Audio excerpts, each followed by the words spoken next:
الحمدللہ الذی ہدانا لہذا وما كنا لنہتدی لولا ان ہدانا اللہ اما بعد۔ خالق و مالک کائنات اللہ سبحانہ و تقدس نے گلستان نبوی کو چن چن کر پھول عطا فرمائے، اور ان میں حضرت حاطب بن ابی بلتع رضی اللہ تعالی عنہ بھی ہیں، جو ہجرت سے قبل اسلام لائے۔ اصل وطن یمن تھا، غلامی یا حلیفانہ تعلق کے باعث مکہ میں آ کر رہائش پذیر ہوئے، اور شاعری اور شہ سواری میں ایک ممتاز مقام رکھتے تھے۔ جب اسلام قبول فرمایا ہجرت سے قبل تو اپنے غلام حضرت سعد کے ساتھ وارد یثرب ہوئے، اور محمد بن منذر کے ہاں بطور مہمان، اور حضرت خالد بن ذخیلہ سے ان کی مواخات ہوئی، بھائی قرار پائے۔ سن 6 ہجری میں صلح حدیبیہ کے بعد آپ صلی اللہ علیہ وسلم نے والی مصر مقوقس کے پاس انہیں اپنا قاصد بنا کر بھیجا۔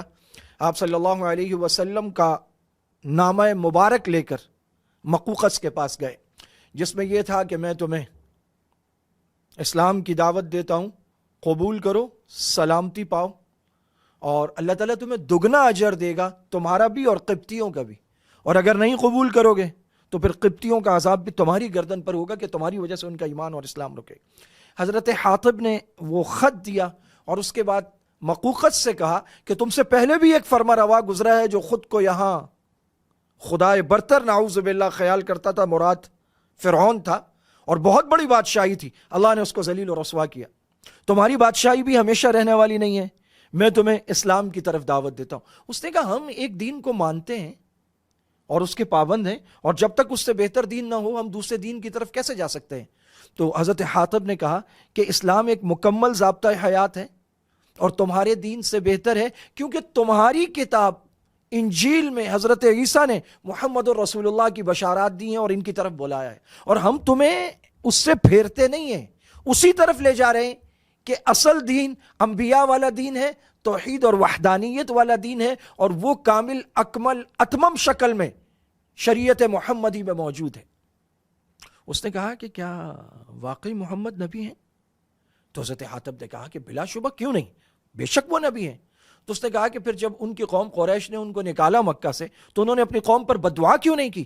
حضرت حاطب نے کہا اگر یہ بات ہے تو آپ حضرت عیسیٰ کو اللہ کا نبی مانتے ہیں، آپ یہ بتائیے کیا حضرت عیسیٰ نے صلیب پر اپنی قوم کو بددعا دی تھی؟ نہیں دی تھی نا، تو نبی کیسے بددعا دے؟ ہمارے نبی نے بھی نہیں دی۔ آپ صلی اللہ علیہ وسلم تو سب سے اعلیٰ اخلاق والے ہیں۔ اس پر اس نے کہا کہ تم ایک حکیم ہو اور ایک حکیم کی طرف آئے ہو، یعنی حکمت والے شخص ہو، حکمت والے شخص کی طرف آئے ہو۔ اور اس نے آپ صلی اللہ علیہ وسلم کا والا نامہ لیا، اس کو ہاتھی دانت کی ایک ڈبیا میں بند کر کے جو کنیز خدمت پر تھی اس کے سپرد کیا۔ حضرت حاطب کا بڑا اکرام کیا، اور 2 لونڈیاں ماریا اور سیرین آپ صلی اللہ علیہ وسلم کی خدمت میں بطور تحفہ، اور دلدل نامی خچر اور بہت سارے کپڑے کے پارچجات حضرت حاطب کو دیے اور اکرام کے ساتھ رخصت کیا۔ حضرت حاطب رضی اللہ تعالیٰ عنہ تمام غزوات میں شریک رہے۔ جب 8 ہجری میں اور ان حالات میں فتح مکہ کا وقت تھا تو حضرت حاطب کے رشتہ دار مکہ میں تھے، اور قریش ان سے اچھا سلوک کرتے تھے، تو ان کے دل میں آیا کہ میں قریش کے ساتھ اہل مکہ کے ساتھ اچھا خط لکھ دیا، ان کو خبر دے دی کہ یہاں خفیہ تیاریاں ہو رہی ہیں تم پر حملے کی۔ آپ صلی اللہ علیہ وسلم کو اللہ پاک نے وحی کے ذریعے بتایا، آپ نے حضرت علی اور ایک صحابی کو بھیجا، اور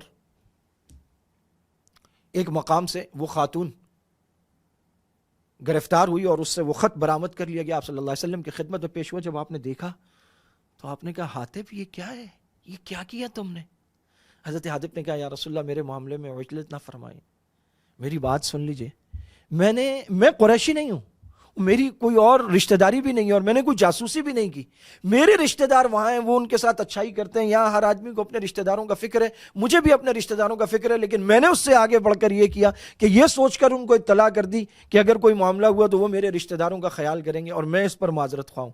آپ صلی اللہ علیہ وسلم نے بات سنی. اتنے میں حضرت عمر نے کہا یا رسول اللہ اس شخص نے ہم سے منافقت کی, خیانت کی, اللہ اور اس کے رسول سے میں اس کی گردن اڑاتا ہوں. آپ صلی اللہ علیہ وسلم نے فرمایا عمر نہیں, تمہیں نہیں معلوم یہ بدر میں شریک تھا, اور بدر والوں کو اللہ تعالیٰ نے کہا ہے کہ تم جو چاہے کرتے پھرو, تم جنتی ہو. حضرت عمر رضی اللہ تعالیٰ عنہ رو پڑے. آپ صلی اللہ علیہ وسلم نے حضرت حاتب کو معاف فرمایا, اور اس کے بعد اللہ رب العزت نے قرآن کریم میں یہ آیت اتاری, یا ایھا الذین آمنوا لا تتخذوا عدوی وعدوکم اولیاء تلقون الیہم بالمودۃ وقد کفروا بما جاءکم من الحق. اے ایمان والو, میرے اور اپنے دشمن کو دوست نہ بناؤ, تم ان سے دوستی اور محبت اور مودت سے پیش آتے ہو, حالانکہ یہ کھلا انکار کرتے ہیں اس حق کا جو تمہارے نبی تمہارے پاس لے کر آئے ہیں اور جو تمہارے پاس اترا ہے. حضرت حاتب بن ابی بلتع, حضرت ابوبکر کے دور میں دوبارہ ان کو والی مصر کے پاس بھیجا گیا, اور ایک معاہدہ ہوا جو حضرت عمر بن العاص کے مصر پر حملے تک اس معاہدے کی ترتیب کے ساتھ خلافت اور مصر کی حکومت چلتے رہے.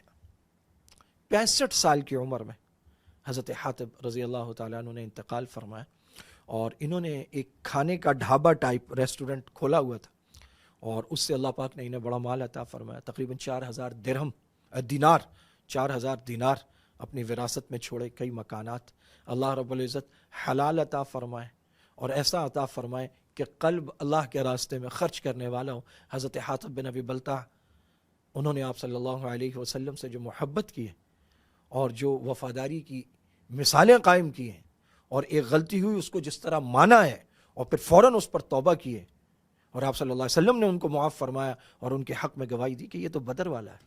اللہ رب العزت ان اعزازات والی محبت کا ایک حصہ مجھے اور آپ کو بھی عطا فرمائے. وآخر دعوانا ان الحمدللہ رب العالمین.